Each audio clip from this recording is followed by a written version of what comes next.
SK Super TMT, the long life TMT. ಜಪಾನ್ನಲ್ಲಿ ಪ್ರಬಲ ಭೂಕಂಪ ಸಂಭವಿಸಿದೆ. ಈಗಾಗಲೇ ಹವಾಮಾನ ಇಲಾಖೆ ಸುನಾಮಿಯ ಎಚ್ಚರಿಕೆಯನ್ನು ಕೂಡ ಕೊಟ್ಟಿದೆ. 7.4 ತೀವ್ರತೆಯಲ್ಲಿ ಭೂಮಿ ಕಂಪಿಸಿದೆ.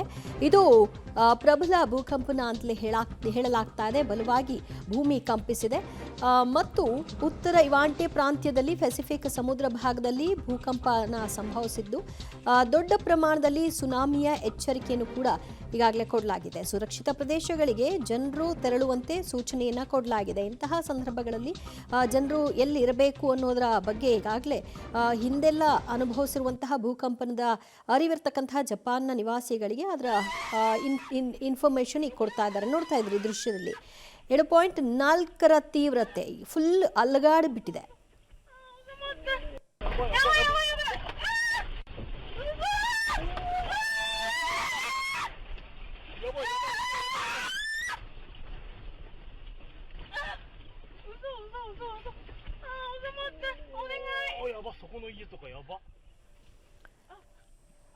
ಭೂಮಿ ಕಂಪಿಸಿರುವ ಪರಿಯನ್ನ ನೀವು ಗಮನಿಸ್ತಾ ಇದ್ರೆ ಆ ದೃಶ್ಯ ಹೇಳ್ತಾ ಇದೆ ಎಂಥ ಸನ್ನಿವೇಶ ಅಂತ.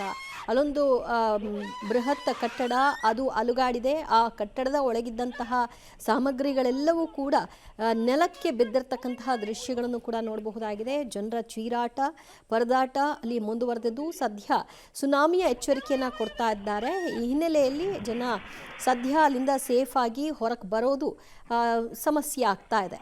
ನೋಡ್ತಾ ಇದ್ದೀರಿ ದೃಶ್ಯದಲ್ಲಿ ಫುಲ್ ಒಂದು ರೀತಿ ಬ್ಯಾಲೆನ್ಸ್ ಕಳ್ಕೊಂಡ ರೀತಿಯಲ್ಲಿ ಕಂಪಿಸಿರ್ತಕ್ಕಂತಹ ಭೂಮಿ, ಆ ಕಟ್ಟಡವೇ ಅಲುಗಾಡಿದೆ.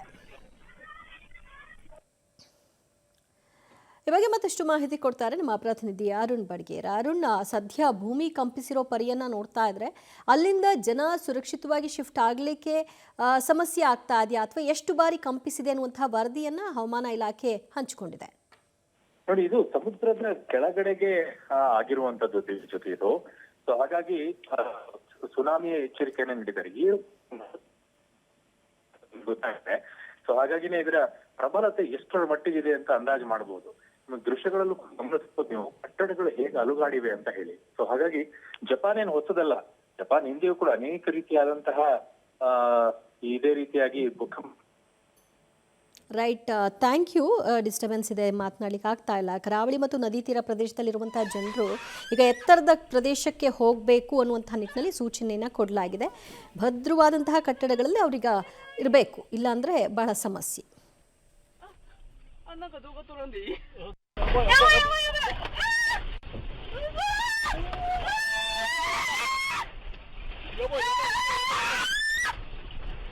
ಉತ್ತರ ಜಪಾನ್ನ ಕರಾವಳಿ ಭಾಗದಲ್ಲಿ ಭೂಮಿ ಕಂಪಿಸಿರೋ ಪರಿಣಾಮವಾಗಿ ಕಟ್ಟಡಗಳು ಅಲುಗಾಡಿದೆ. ಮನೆಯೊಳಗಿದ್ದಂತಹ ಎಲ್ಲ ವಸ್ತುಗಳು ಕೂಡ ಚೆಲ್ಲಾಪಿಲ್ಲಿಯಾಗಿ ಬಿದ್ದಿವೆ. ಜನರ ಚೀರಾಟವೂ ಕೂಡ ಒಂದು ಕಡೆಯಲ್ಲಿ. ಈ ಹಿನ್ನೆಲೆಯಲ್ಲಿ ಸುನಾಮಿಯ ಎಚ್ಚರಿಕೆಯನ್ನು ಕೊಟ್ಟಿದ್ದಾರೆ. ಸುನಾಮಿ ಒಮ್ಮೆ ಅಲ್ಲ, ಪದೇ ಪದೇ ಅಪ್ಪಳಿಸಬಹುದಾದಂತಹ ಎಚ್ಚರಿಕೆಯಾಗಿರೋದ್ರಿಂದ ಸದ್ಯ ಅಲ್ಲಿನ ನಿವಾಸಿಗಳು ಎತ್ತರದ ಪ್ರದೇಶಗಳತ್ತ ಮುಖ ಮಾಡಬೇಕಾಗಿದೆ. ಈಗಿನ ಕ್ಷಣದ ಪರಿಸ್ಥಿತಿ ನೋಡ್ತಾ ಇದ್ರೆ ನೀವು ಅಲ್ಲಿ 7.4ರಷ್ಟು ತೀವ್ರತೆಯ ಭೂಮಿ ಕಂಪನ ಆಗಿದೆ.